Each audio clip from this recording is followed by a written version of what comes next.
Mike and Minds. Wow, wow, wow. This is so exciting. I am Hudson Hott. My partner in crime, Scotty B. Hello Our there.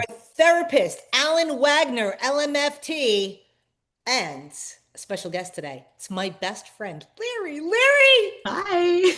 Hi. I miss So, you so much, I Larry. miss you too. Larry, you don't look like a Larry to me. Well, What's the Okay. story there? How are you named Larry? we got a lot of Larry David moments. She's my Larry David, and we both love Larry David. And so she's Larry David, and her real name is Marlena. Her real name is so fantastic. Like, it doesn't get any better than this. It's Marlena Von Kazmier. Ooh, Isn't that a hot name? It totally is. It's like Thank the you. greatest name ever, and yet I call her fucking Larry. Sorry for the language. I will not be F-bombing at all, not whatsoever. You'll bleep that out, I hope, Scotty. Um, but yeah, when we get together, the crazy happens always. Um, but Larry happens to be a very well-known makeup artist, one of the best in the industry. I mean, she's on everybody's music Thank video you. shoots and every press junket event. Like, what was the last music video you worked on? You just did Damiano David of Mono Skin. You Yeah, and did Lola Young, one Lola thing Young. last I week. love her. That Who was else fun. who else have you Those just? are the last two that I did Yeah. that are pretty notable. And then I can't say anything NDA, but I'm going to be doing a very famous Amazon TV series very soon. Isn't that cool? Yeah, nice.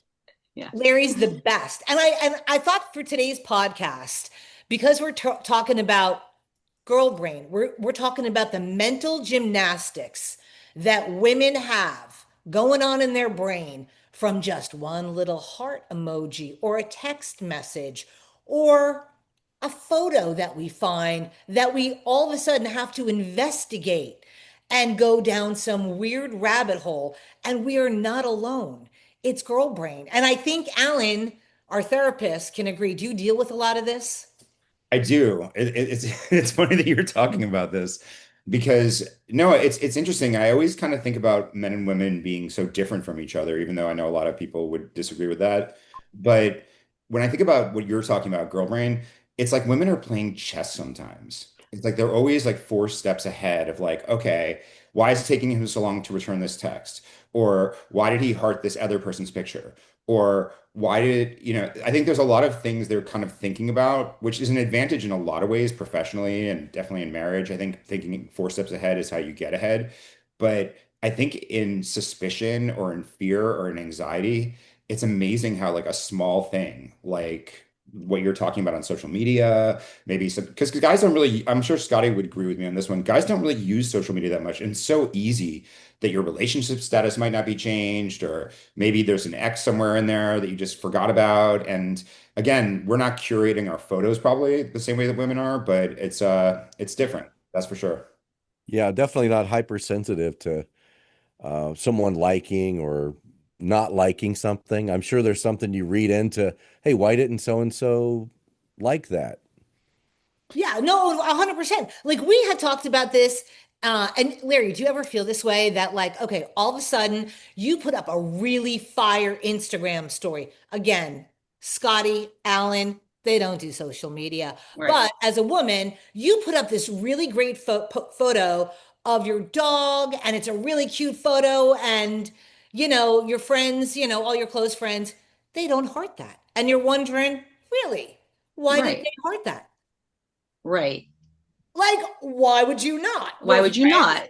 And it takes 2 seconds to just double tap something. correct.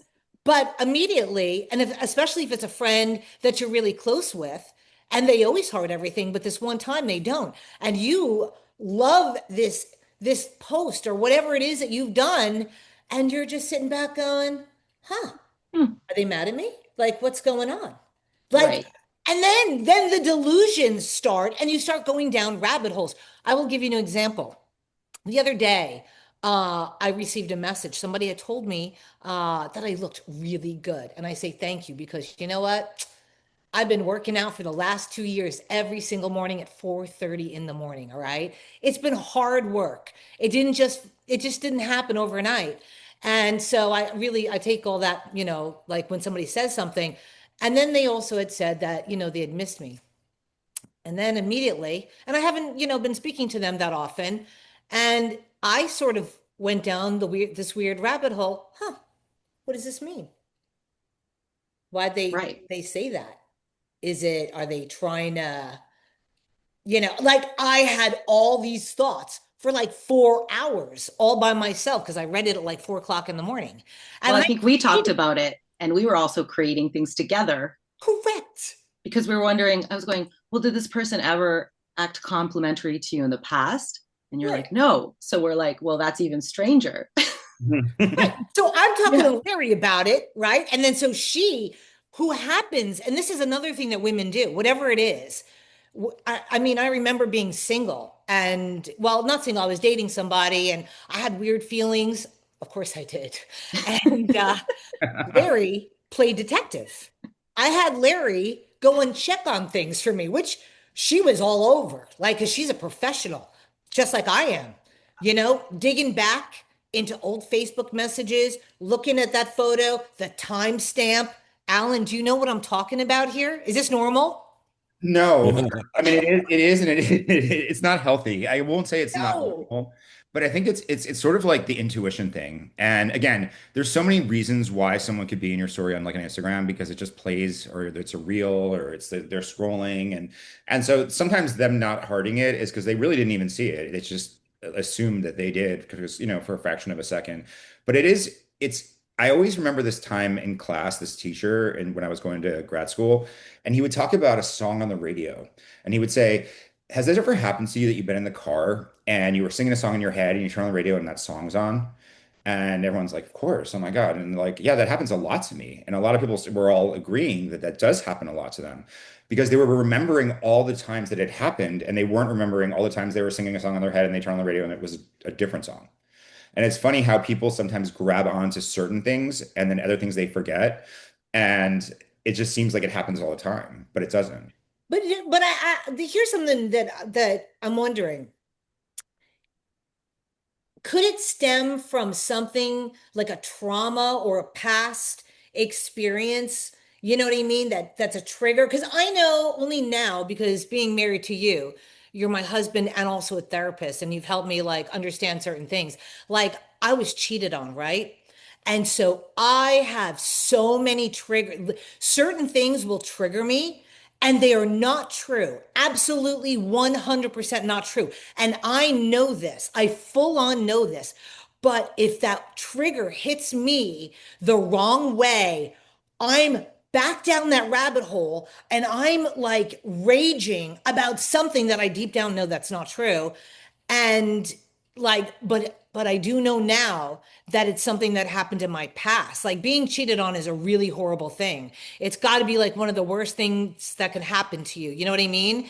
At least I feel that way because I've never cheated on anyone in my life. You know what I'm saying? And so like when I give myself and my relationships everything, like I expect the same back. So I'm not obviously an Allen here, but I remember taking a psychology course. One of the things we learned was something called learned response.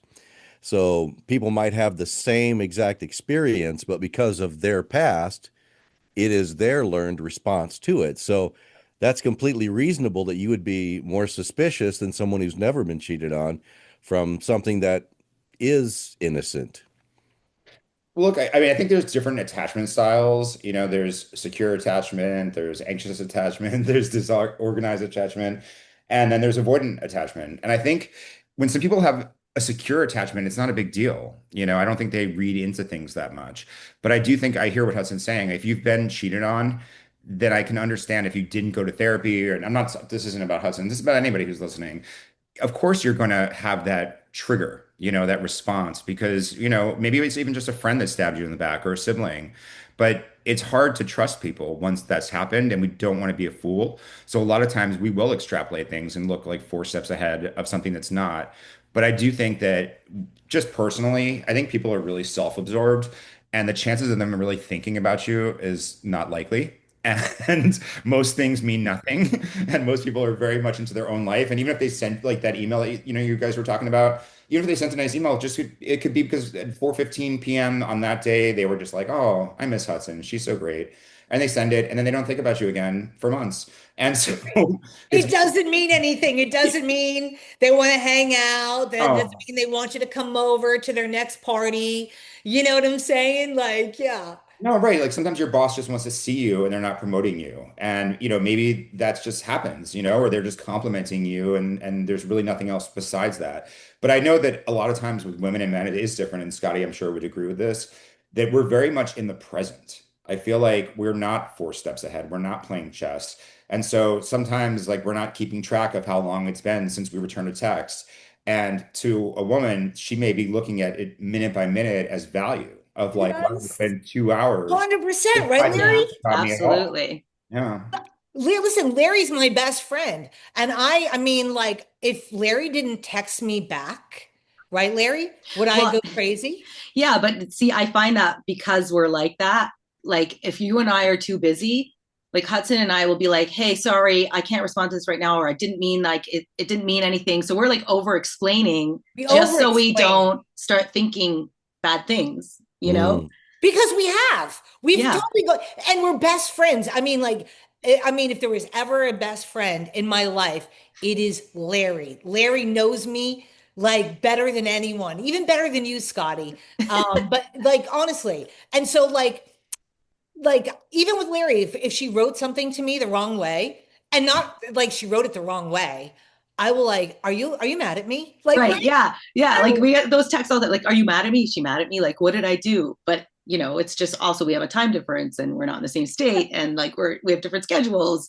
But like I find myself too, like over explaining things because I just don't want people to think like 4 steps ahead and saying that.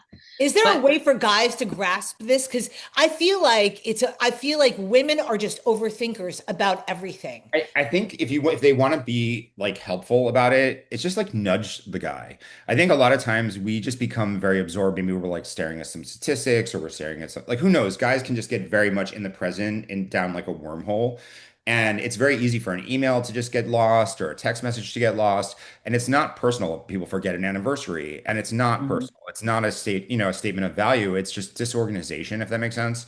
And so sometimes like it's about nudging the person, and I hate to use the word nag because that's something that I work on with couples, but just reminding them because men can definitely just because they're in the present, they're not thinking about those 4 steps of chess and they may forget things, but again, it's not personal usually. It's not a statement of value. It's just being aloof.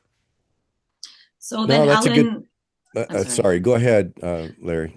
I was going to say, Alan, so what could we do in the moment when we're thinking these 4 steps ahead? Like how do we quiet those steps and kind of reassure ourselves so that we're not going down this rabbit hole and living in this anxiety until we hear from that person again or Yeah. get validation for whatever Yeah. it is that we're looking for? I think like I'm a big fan of writing things down and having them as reference points because the more you look at it, the more it starts to become ingrained in you. And I think if women started to remember all the times they've been wrong, the times that they were wrong in the relationship, or the times they were wrong about their friend, or they were wrong about their sister, or they were wrong at Mm. work about a coworker. If again, we can remember the times that we're right.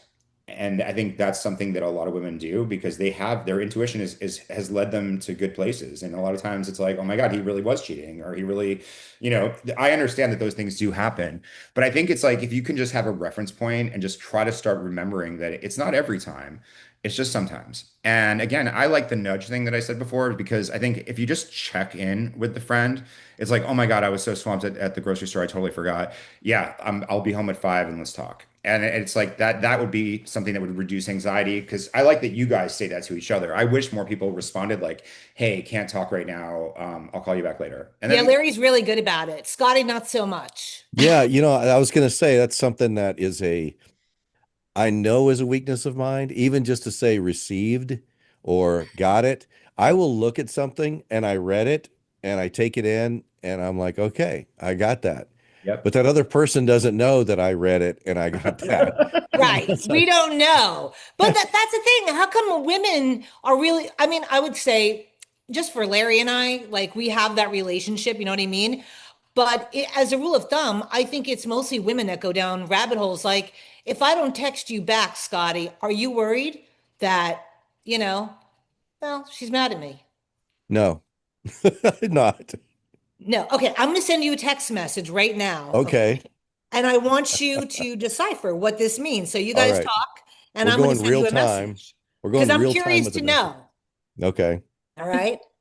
Curious what this is going to But be. you know what? But keep in mind, cell phones are a very interesting thing because a lot of people have been cheated on. And if you're listening to this podcast, there's a good chance in all of your relationships that there was one time where you were cheated on, probably. And I think that women can have a phone in their hand and be on Instagram, and men are not really thinking that much about it. But if a man is on his phone scrolling, then I think women think more about it.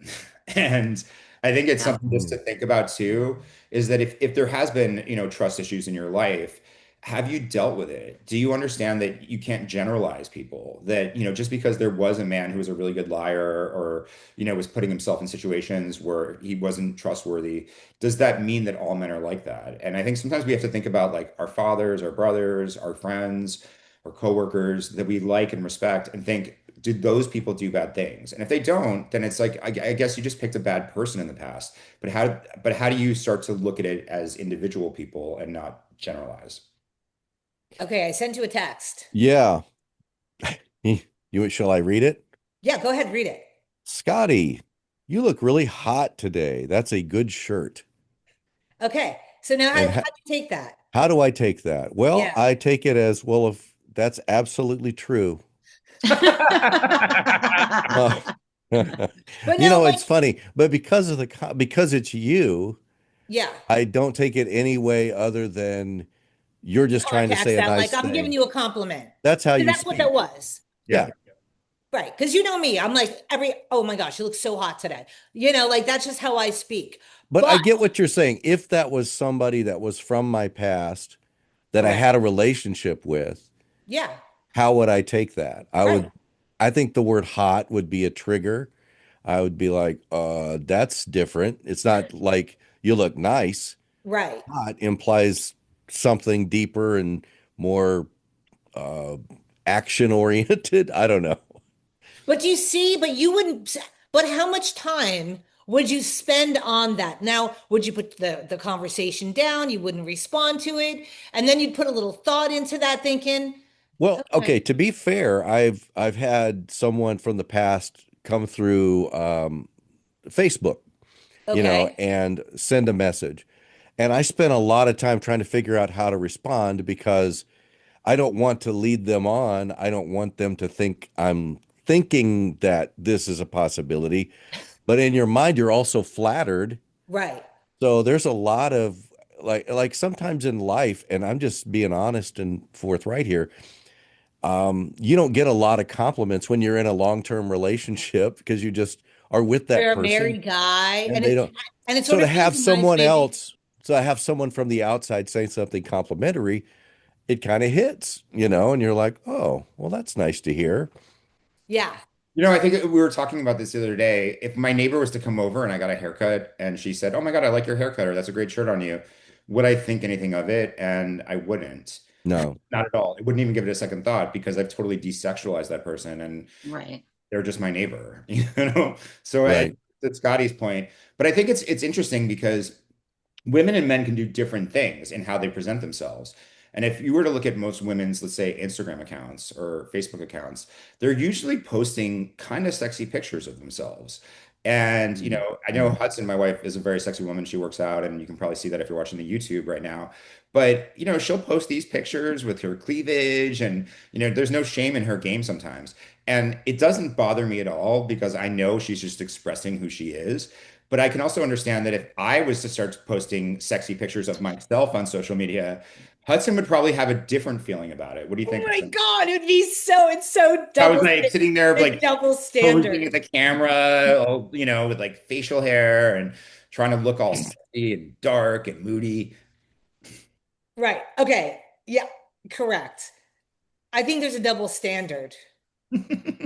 But A also little that bit. would be unusual. That would be out of character, right? Because Alan, you don't post stuff like that. ever. So if Ever. you all of a sudden started doing that, we'd have to look at a Right. pattern. We'd be like, why is he doing that now? But Why do you did you think buy that a a lot of sports car and all of Right, those? like Scotty, you don't even post barely. I mean, you posted trips of your trip to Bucky's. You know what I mean? Uh, like with your family and the graduation pictures, the Right. nice family stuff. But the only one that I saw that was like, "Whoo, Scotty, bringing it with the cowboy hat, pumping some iron." And I mean, that was a good shot. But Well, it wasn't but you a know what? weird. That to me that was being funny because it's so not me. Correct. See, now I get that, but that's the whole thing. So, but it was a little weird. I will tell you that. I thought, huh, look at that. That's you it. were wondering if you should talk to his wife? Maybe it was a little too sexy Have for a you. conversation, a little sexy Scotty. Hey, she took the picture. Well, it's a good picture. But Now, I think that But it's funny how it's so funny because I never and look I've also been cheated on in relationships. I remember definitely years ago an ex-girlfriend, and I understand that most women don't do that, and so I don't even think about it when you're out doing stuff, Hudson, or you're on your phone. I right. never and a lot of the people that follow Hudson or are engaging with her, she's got a lot of male friends. And if that was something I wasn't cool with, that would be a problem. But honestly, I'm never thinking 4 steps ahead that Hudson is doing bad things. I'm very much in the present, and I know that she wouldn't.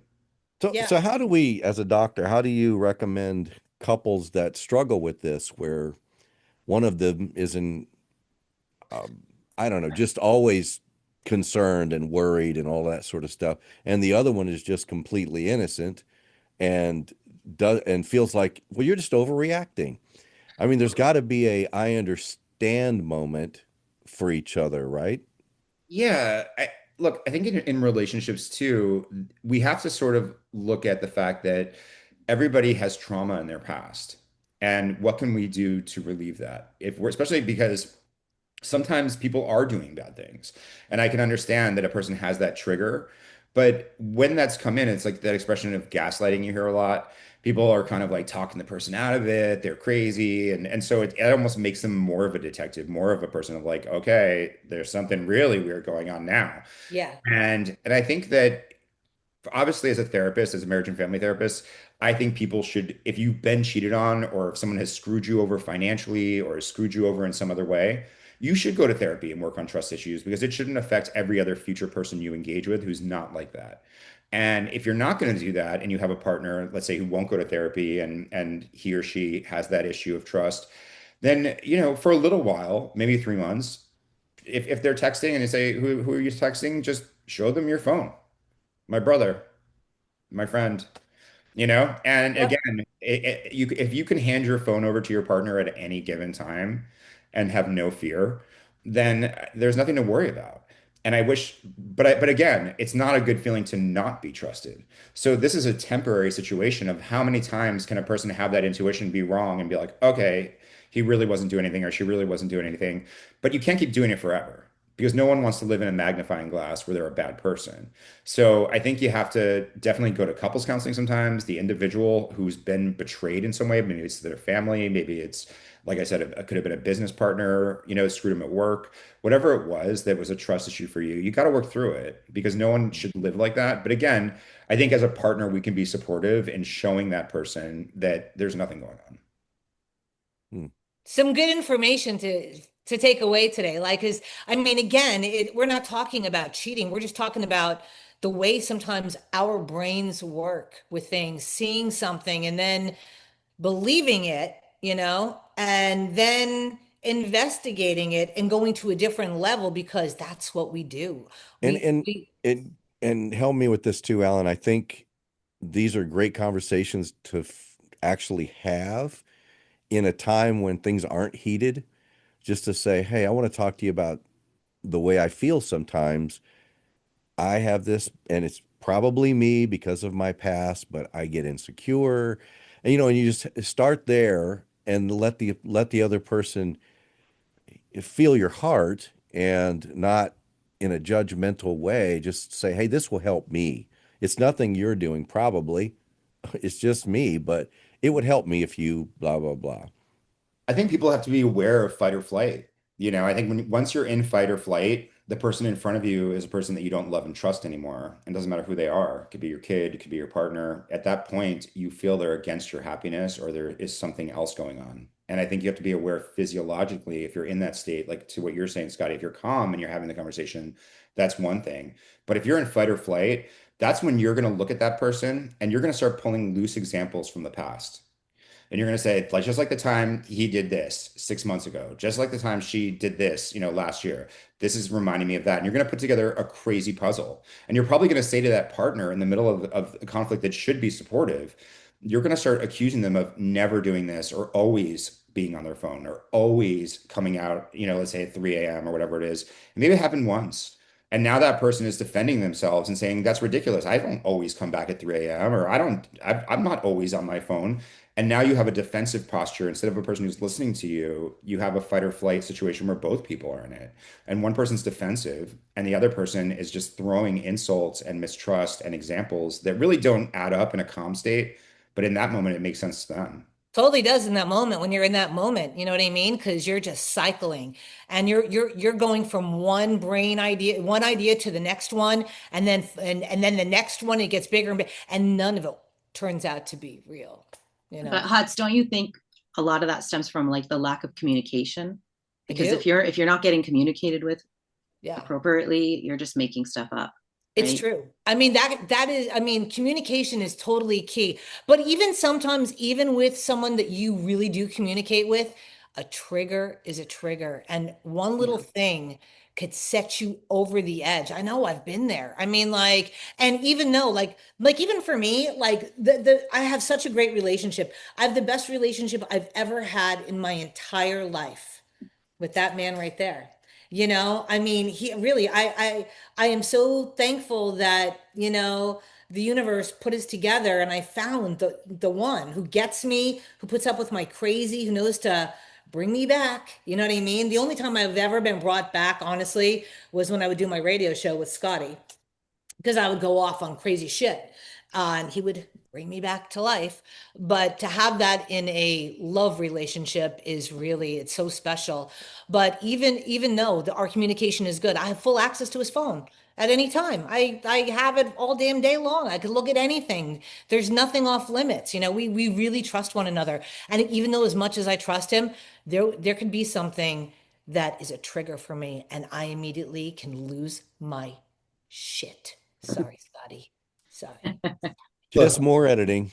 Just stop it. But am I right, Alan? But I do say Comes afterwards. back and she apologizes, but she can go, Hudson can go off the rails. I'm sure Larry knows that. But look, if communication is a big deal to you, and it is connected to value, and how a person respects you, and we all have different love languages, but I'm thinking about this situation, that happens a lot where people just are in a relationship or married and they don't tell the person what they're doing. And they're like, oh, by the way, I'm going here tonight.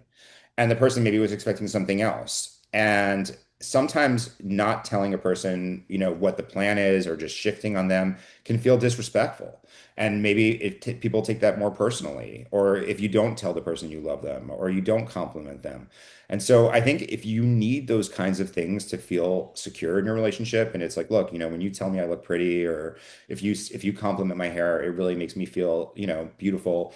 Then if you tell the guy that, he'll do it probably, but he may not know that that's important. And I think that's probably the communication is probably the number one reason people go to therapy is because I agree. I think that I believe that you have to tell your significant other the things that you like and that you need. If it's like touching is what makes you feel loved and secure, and your partner knows that, chances are, like Alan said, they'll do it. Like Scotty, you would do that if Angie said, look, you know what? I would just like you to touch me a little bit more, on the shoulder. Well, just to be like you're going into a party or a work convention, and maybe your partner likes to hold hands, and now suddenly they let go of your hand as you're walking in. It's like, why would they let go of my hand? Are they trying to act like they're single? And so I think there's also that aspect of what we're talking about. Immediately, Larry, would we go there? Would we go there? But that would be who's here at this party? Who is this person? Right. We would be scoping the room, Alan. So with that being said, Larry and I would be already we would be scoping out the room looking for why wouldn't he be holding my hand? Is there somebody here? Did he have an affair with somebody at work? Like we'd easily go there. Right. And maybe your hand was getting sweaty, and maybe that's the reason you're just going to wipe it and then grab it again. But it's Yeah, like palms are sweaty. palms get Sweaty sweaty. Eminem palms. said. Yep. So Sweaty palms are better than hairy palms. I hate to make men out to be simpletons because I always think of those like laundry commercials where they can't figure stuff out in the kitchen and then the wife comes in with rolls her eyes and just takes care of it. But men actually are pretty simple. I think for the most part, they just want peace and calm, happy wife, happy life kind of stuff. And they usually will do what the person is asking them to do, but they may not do it innately or automatically. And I think, again, that's the communication part. If you don't tell them, you can't punish them for the omission of doing something they didn't know they were supposed to do. And again, And that's that part where a lot of times there's, well, I told you, but you didn't really tell us. You hinted toward it, or you alluded, or you watched a TV show together and went, huh. I mean, and I was supposed to have learned a life lesson from that. We think that, Scotty. They- Yes. Right, Larry? Yeah, but so question for the men then. If we were to tell you guys the rabbit hole that we went down, like let's say you didn't answer a text and we said, you know what, I really went down this rabbit hole and this is what I was thinking when you didn't text me back. Would you hold that against us? Would you think we were crazy? Or is that something that you think is healthy to communicate with each other? Or just to not say anything because, it's irrational? I think it's healthy to say something. Mm-hmm. I think that again, it shouldn't be something that comes with regularity because nobody wants to feel untrusted. So if that's always happening in a situation where you're getting in trouble because you don't text back fast enough or you're not doing whatever it is as frequently as the person wants them to do, I think we have to be cool about stuff like that. But I also think that if you have that issue where it is sort of a panic attack and you're reading these regular things as something of high importance, it is a sign to go to therapy. There is trauma probably in the past, and you can probably work through that and see your partner as a good person as opposed to someone who might hurt you and that you have to protect yourself against. And So I think, as we were talking about earlier, I think sometimes it's how you brought that up as well. Because if you come in with guns ablazing about how it made you feel, we might go into defense mode. I'll just speak for myself. I might get, I think most wow, guys do. yeah. this went from 0 to 60 really fast. It's because it's been building and you finally let it out, but I wasn't ready to hear it like that. So Then what about the people? Because Hudson, I don't know if you do, but I have a lot of friends who are like are on the dating scene and they're not really in committed relationships, let's say, but they've been hanging out and they go down these rabbit holes. Is it even appropriate to bring that up to somebody that maybe you're not in a full blown commitment with? Like, is that a turnoff? Yeah, I what do mean, you do? Yes, maybe somebody single is listening to this podcast right now and wondering, because we're talking about a lot of marriage things. What about for somebody who's single? I think everybody should define the relationship if it's casual or if it's serious. I think that anybody who pretends that it doesn't really matter and that we can just, have sex with lots of people and it's all fine. People do get attached and people Yeah. do connect in Oh, different 100%. Women and especially. and so if there is that connection happening, I think if you could define it and everyone's like, all right, well, we are not in a committed relationship, then and you don't have to worry about it. But if somebody isn't being clear, ask them. I agree, Larry, that, just ask them if you want to be in a relationship. But if it is casual and it's then you don't want to be the person who's a little bit crazy because I hate to use that word as a therapist, but again, nobody wants to be sitting there and challenged all the time. It's not we work hard, we have busy lives, we have a lot of responsibilities as adults. It's the last thing that we need is extra drama. And so if somebody is causing drama for no reason, you'll probably ice them, is my guess. right. I just know a lot of girls that are actually just afraid to even ask, like, what are we? Because, they don't How do you go? want to push the guy away. Well, okay, like how long? Okay, just give me like how long, after how long of dating, Alan, is it cool to say, hey, like what's going on? Like, are we, in a committed real, like when is it like out, you know what I'm saying? I get it, because like as a woman, you don't want to be pushy, you don't want to be Mhm. naggy, and Mhm. you also don't want to be the one to say, look desperate. I don't know. Is that the right way to say it?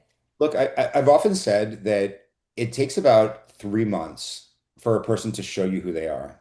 I think in the first 3 months of dating someone, maybe their place is always clean when you go over there. Maybe they don't smoke as much weed as they said that they smoked, or maybe they don't drink as much, or maybe they're not as close to their family as they, sort of led you to believe. I think after about 3 months of seeing someone, you know what they're really like, you know their hygiene, you know who their friends are, you know what they do every day. And if they were telling you that they love to go hiking and walking on the beach, you know that they probably don't do that very often. Maybe it's like once, just twice a year. But I think after about 3 months, that's when you really see the person because you're seeing their flaws and you're catching them in moments that they're not prepared for, maybe without makeup or maybe, without having those things that make them feel comfortable. And at that point, if you're still with someone of a certain age and you're looking for a relationship, you should probably be considering whether or not after 3 months it's heading in that direction. You have to sort of define. Not everyone's looking to be in a serious relationship. Maybe people were in one and they just want something casual. Maybe some people never want a serious relationship. So, so basically, after 3 months, you pretty much should know whether you just want to keep this casual, have great sex with just one person, but then that's like sort of a committed relationship, is how I see it. And you should ask them at that moment, hey, like, what are we? Well, I think Alan mentioned as well in a previous episode that once you get to a certain age, you can't waste a lot of time It's true. Yeah. on figuring out what a relationship is. If you're in your 40s and you still don't really know who you are, then you should also be in therapy for that reason. Male or female, it doesn't matter. But my hope is that through our 20s and 30s, and whether it's our career choices or friend choices or our relationship history, at least we have a sense of who we are and what makes us happy and what we want and what makes us feel safe or what makes us feel unsafe. And I think you should know that in your 40s. And so if you're casually dating in your 40s, you should probably tell the person you're casually dating in their 40s because I don't know that many people in that age group that are. Yeah. I don't think they are. I think that most people that are in their 40s are looking for their Nah. forever person. Either they waited too long because they were busy working on their career, which I know a lot of girls that are like Yeah. in their 40s, you know what I'm saying? That like I got a lot of friends and they just chose their career and now they're looking and now they're SOL, shit out of luck. Sorry. Yeah. I mean, Thanks for explaining that. I work with a lot of like 20s, like to 30s people, right? Like, especially like the younger artists and Yeah. just the crews. And all the girls are always on their phones sharing text messages. Look at what he said. What does this mean? Like just trying to decipher this code. And all of us are trying to, well, maybe it means that. And then I think I said to one of them, I said, why don't you just ask? And it was like terrifying. They just like terrifying. No, I couldn't dare do that, you know? It's true. I wish people had more courage because I would so much rather be confronted that way, like Scotty said, in a good way, than have somebody upset and screaming at me drunk. Yeah, And true. I think that's a much worse situation if you're a man listening to this or if you're a woman listening to Yeah. this. That's a tough place to be. But look, I agree that in our 40s, I hope we know what we're looking for. I hope we know our deal breakers. But in our 20s and 30s, it's a totally different mindset. But there's something very different for women too. Because like you said, women sometimes will focus on their careers a lot. I know a lot of businesses sometimes will even pay for you to do, freeze your embryos and freeze eggs. Wow. Oh yeah, because they want you working. And so, sometimes it isn't until their 40s where they're like, oh shoot, my career is amazing. I own my own home. Like things are going great, but I don't have a partner in life. And so, yeah, that does happen occasionally. And that person does have to sort of speak up. But it is different with people in their 20s and 30s. I find, and not to change topics, but there's a lot of difficulty in communication in that age group and talking. They're Mhm. so used to digital communication that when you put them, and I hear that from like business owners, when you put them in situations with humans, they really don't know what to do. They're much more comfortable in front of their computer or phone. That's this generation right now. I They don't know. even want to leave the house. They want to live everything online. Everything. There's nothing in real life any longer. It's crazy. Yeah. But Look also, at us. We're but digital right anyway, now. but The to that four point, of us together. but Larry, to your point on in their 40s, or of course, I think that people should ask those questions and also look at where you're dating and who you're dating because some people just continue to take the wrong pattern. They always Yeah. pick the wrong person and they continue to sort of live the same life over and over again with the same type, even though maybe the hair color is different or maybe the ethnicity is different or the height's different. They're still kind of behaving the same way. And if you're looking for something in the future that you really want, we were talking about that manifestation and Tinkerbell thing last time. You've got to imagine the relationship you want and who that person's going to be. And if you don't ask questions, you'll never know. Good But advice. here's a question for you, Alan, right? How come women get labeled crazy? Because we overthink stuff. It just means we have a higher intelligence and we have a superpower. You know what I'm saying? But immediately we're called crazy in that moment because we're going off the rails about something that we've created, which all started with, a small thing and we took it to a different level. Um, how do you stop yourself from doing that? How? Is there an easy answer to that? Oh, Like, yeah. is there a quick fix? Look, I think nobody's going to respond well to aggression. And Scotty kind of said that too. If you come at the person aggressive, they're going to come back defensive. So then at that point, you've lost any empathy you're going to garner. So I sometimes with anxiety, and that's kind of what this is, I'll have clients write something down on their phone on like the notepad, and I'll call it like a worry list. And they'll write down their thought about like what they're worried about at that moment, a person, a situation, whatever it is. Somebody disrespected them in some way or upset them or they felt slighted. And write it down and then look at it again at like 5 o'clock that night and then rank it on a scale of 1 to 10. And if you still are above a 7 on the issue, then talk to that person calmly, assertively, and respectfully and solve it. But most of the time, the things that upset us or the things that make us worry, by the time it's 5 o'clock, we're not really worried anymore. And we're probably happy that we didn't make a big deal about it because whatever, the dish went into the dishwasher anyway, or, whatever happened, happened and it's fine. We realized that it all worked out at business or all worked out with a friendship, all worked out in our marriage. And we don't even say anything because there's no reason to. And so I think that's a good way to hold your tongue is write it down, look at it later and see if you feel the same way. Oh, that's a good one. That's a good one. Interesting. I wonder if a lot of times this is difficult because people think I want someone that just accepts me. I don't need to work on anything, but they should work on things to help me feel better about myself.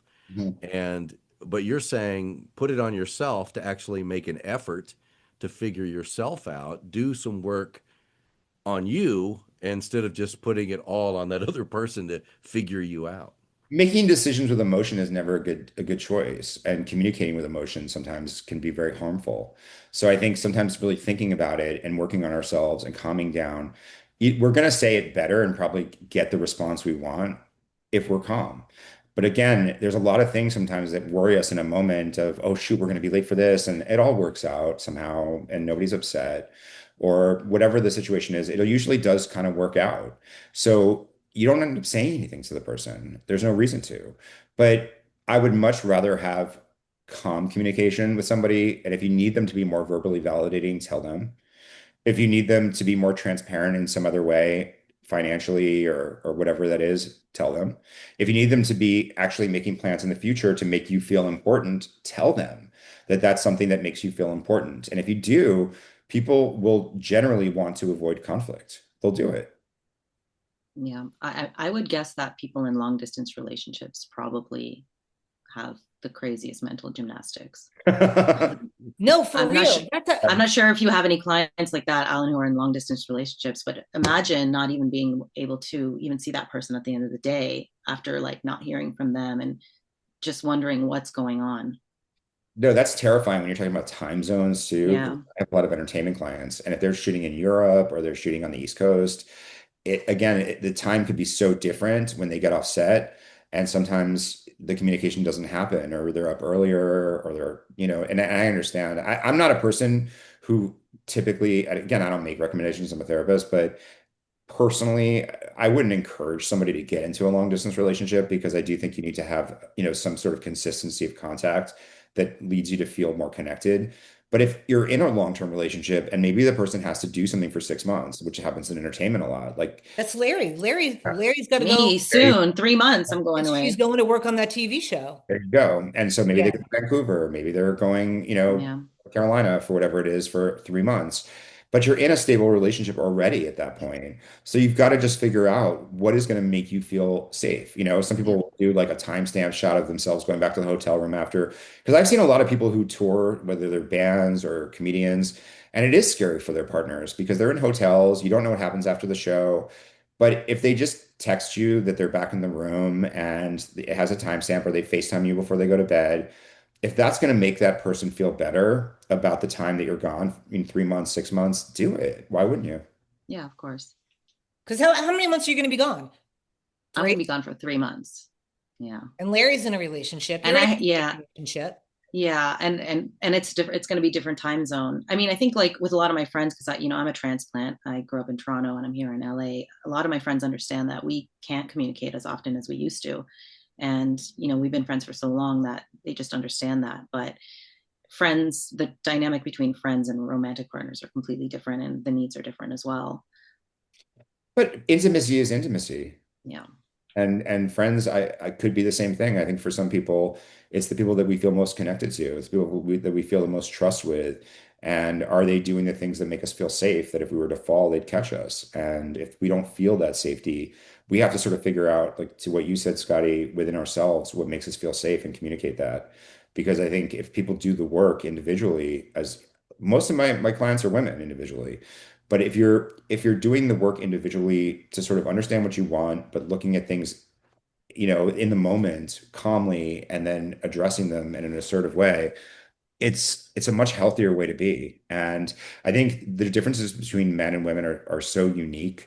And I know that this is a bell curve theory, so I'm not trying to upset anybody by saying this. And I know that you can find an outlier of anything, but because men sometimes are living in the moment and women are living in the future, they make great partners because in a relationship, men need a guide sometimes to get to each step. They need somebody to pull them to engagement or living together or husband or father or to take initiative in their professional life. And so women sometimes looking ahead and saying, well, why don't you do this, in your career? Why don't you do that? That's a good thing because men may not think that way. They may just feel calm, come home, they're done, and 9 to 5, that's it. So there is a strength for men to living in the future too, but at the same time, there's a strength to men living in the presence. And I think a lot of times women will have opportunity cost, meaning that because there's a decision that needs to be made, men will just grab what's in front of them, and then maybe it's a 7 or an 8, it's fine, they're done, check, done. But for women, sometimes they're really doing research and they're reading reviews and they're talking to friends and they're trying to get recommendations. And Oh yeah. by the All of time it. they've done all of that, it could either turn out spectacular, not a 7, like a 10, or it could turn out a 0 because all the opportunities are gone by the time that they're making their decision, or the cost went up and they can't do it anymore. So there is something to be said for sometimes just doing things as they happen, even if it's the good enough. And there's something to be said about living in the future too. And I think if people can balance each other out, it's a good thing. Yeah. Okay, this was a really fun podcast to do, first of all, because, I'm doing it with my 3 favorite people in the entire world. So it doesn't get any better than this. And talking about something that's real. I mean, as funny as it sounds, the whole girl brain thing, but I mean, we can create things and just having a little bit of this knowledge, Alan, thank you, because, this is good stuff. Whether you're married, whether you're single, it's things to really absorb and try out, and not go down these rabbit holes, because Lord knows I've been there. Whew. Larry's been there with me. I've I've been been there there with with you. you. Yeah, definitely. 100%. But I think this is a great podcast. And again, my first in story is actually Marlena Von Kazmier this week, okay, in the Mike and Mind podcast. And one of the things we do is we give a shout out so that make sure you go and follow Larry. Listen, her real name isn't Larry, it's Marlena Von Kazmier. You can find her on Instagram. She follows Mike in Mind. She was first in story, and she's the most incredible human being and Thank an you. absolute incredible makeup artist. I mean, honestly, she's done my makeup, and every time I look so damn good. I swear to God. I have a perfect For canvas, real. Huts. You don't make it hard for me to make you Oh, look good. Take the compliment. Take the compliment. I will, but She's amazing. thank you. Everyone that you've ever referred her to has looked beautiful. Yep. Thank you. I think she's really is great at her job. She is Can she phenomenal. do- So maybe can you've she got a makeup do- shoot. Can she do spray on abs? Of course. I actually have. I did a Miss Universe competition and the girl actually asked me. I didn't work out. Please Okay. spray these on. And I Okay. have. And just to end it, okay, Yeah. just to end it, give Larry a follow. Marlena Von Kazmier, makeup artist, MUA _. Yeah. Okay. See that first in Thank you. story happened to have been you. So I thought this is awesome. This was Thank awesome. you. Thank you. Yeah. Hudson. Yeah, one of the things that we haven't done enough of, I think, is just talk about the different platforms. So maybe mention where you Oh can my gosh. find. Yeah, I wasn't sure if I wanted to even mention that we've posted all of the videos up on YouTube just because we're so not techie and we're just getting going. Like we don't have the fancy green screens and Well, whatever. you're looking at a Zoom meeting. Let's be honest. Yeah. So, I mean, and that's pretty much where we're at. But we Yeah. but we are on YouTube, we're on Instagram, we're on Facebook, and we're on every streaming platform, Apple, Amazon, Spotify, iHeartRadio, Mike and Mind podcast, MIC, like the mic. Check 1, 2. Does my mic sound nice? Yeah. Mike and Mind podcast, Hudson Hott, Scotty Blaisdell, Alan Wagner, LMFT, and the most beautiful Marlena Von Kazmier, known as Larry, my best Thank friend. you. Thank you so much for listening to Mike and Mind. Make sure you please like and subscribe. Peace. See ya. Bye. Bye.